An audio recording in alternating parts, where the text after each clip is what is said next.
Hello, sports fan. This is Steven here for Sports Choice Plus. I'm bringing you a very special breakdown. I'm going to be covering, can Kadarius Toney be the number one receiver for the Kansas City Chiefs? Before I get right into that, I want to make sure you're subscribed to the YouTube channel so you can get all the updates and all the breakdowns. Without further ado, let's get right into it. Head coach Andy Reid was on a number of shows doing his circuit run.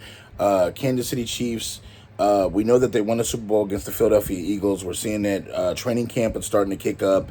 You're seeing mini camp is starting to kick up, and you're starting to see NFL players get back into the training grind and getting themselves ready for the season.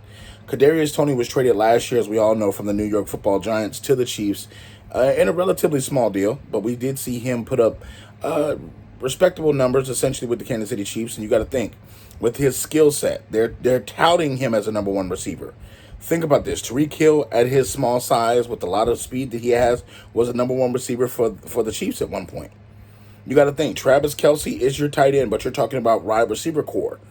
You have to ask yourself, can this young man that did all these things at Florida, can this young man that did all these things when he was healthy with the Giants, when he did get his opportunities, when he did get his snaps, can this speedster be the number one receiver for the Kansas City Chiefs? My long story made short, the answer is no. The reason I say no is I look at him as a Percy Harvin type wide receiver. If you remember how good Percy Harvin was coming out the University of Florida, similar skill set.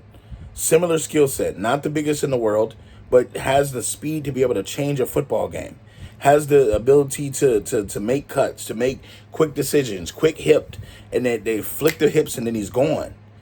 But his hamstrings are the issue. It's not because of his talent level. It's not because of his skill set. It's not because he can't catch. It's because of his hamstrings. I don't know what's wrong with his hamstrings, but essentially it could be the environment he was playing in New York. But all of his time in New York was either hamstring or leg injury or something to the effect. And if you're on the sidelines, you're not available for the games. How many games is Kansas City going to put up with him missing football games? And you got to think, once you get a hamstring injury, that could be 1 to 3 games, 1 to 4 games, 1 to 5 games, whole season. And I don't know what the next step is in the maturation of getting his body right or changing his diet or anything like that. But you got to think, hamstrings linger. If you got bad hamstrings as a youngster, they're going to turn into bad hamstrings when you get older. And Patrick Mahomes needs somebody that's going to be on the field. If you're the number one receiver, if you're the number one target, be on the field. And that's why I feel like the Kansas City Chiefs are looking for another receiver at this point to fill that number one void. So all you Kansas City Chiefs fans, all you NFL fans, get in the comment section. Do you agree? Do you not agree? Definitely let me know what you feel in the comment section. Definitely check out Sports Choice Plus for all the breakdowns and all the updates. And we'll see you in the very next video.